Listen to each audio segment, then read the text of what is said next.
My name is Dan Prinzen, Executive Director of the Wassmuth Center for Human Rights. Thank you for joining us today for this very exciting moment as we launch the construction of the Philip E. Batt Building, housing a one-of-a-kind human rights education center within the footprint of a one-of-a-kind human rights memorial. The Wassmuth Center for Human Rights was founded in 1996 for the purpose of constructing a memorial to human rights in Idaho's capital city.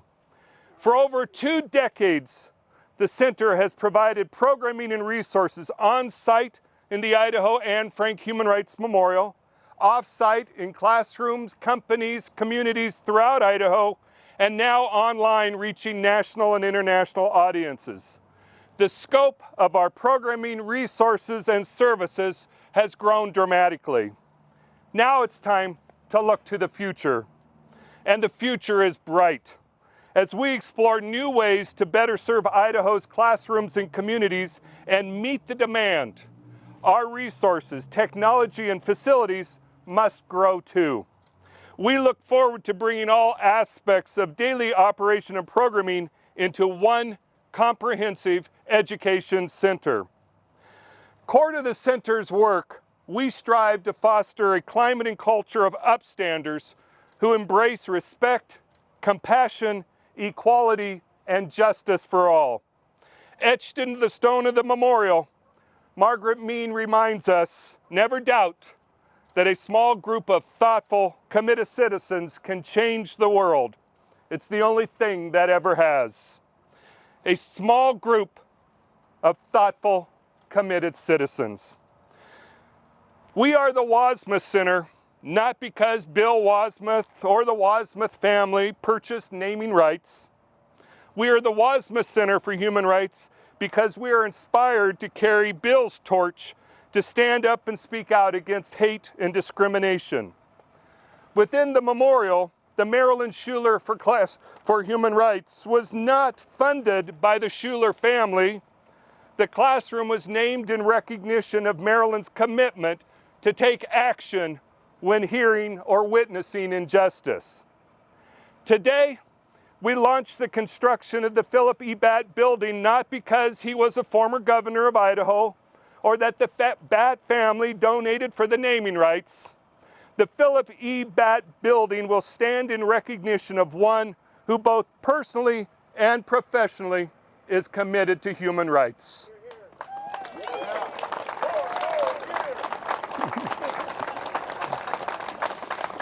It is not what a Bill Wassmuth, Marilyn Schuler, or Phil Batt did for the center. We recognize those who have done so much for the state of Idaho. It is on their shoulders that we stand today. As President Kennedy once so eloquently stated, let the word go forth from this time and place to friend and foe alike that the torch has been passed to a new generation. As a private citizen, Phil Batt resigned from the Elks Club over a whites-only policy. As a state senator, he sponsored the creation of the Idaho Human Rights Commission. He voted for the ratification of the Equal Rights Amendment and voted against rescinding the ratification when it came before the legislature. As governor, Batt pushed through landmark legislation to cover Idaho's largely Hispanic farm workers under the State Workers' Compensation Program and personally reached out in unprecedented fashion to Idaho's 5 recognized Native American tribes, personally meeting monthly with tribal leaders.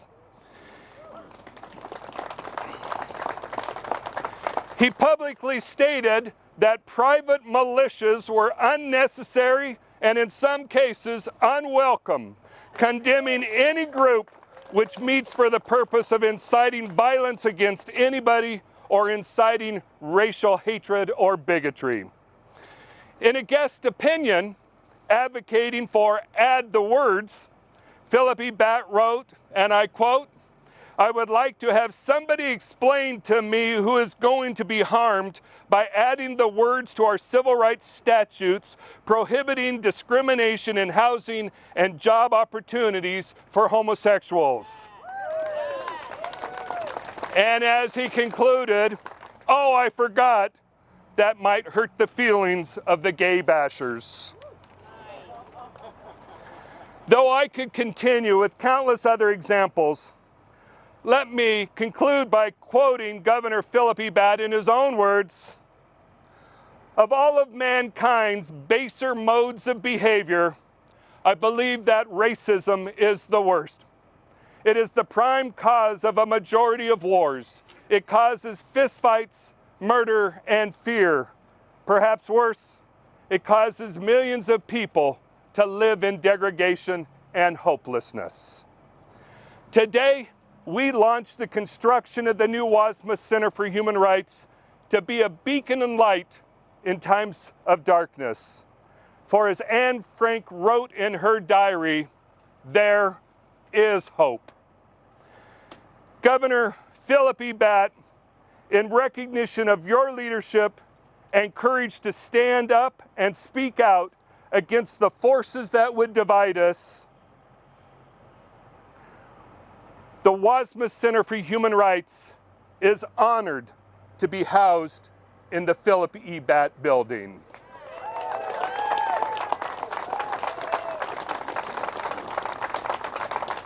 Governor and Mrs. Batt, would you please be the first to sign the beam?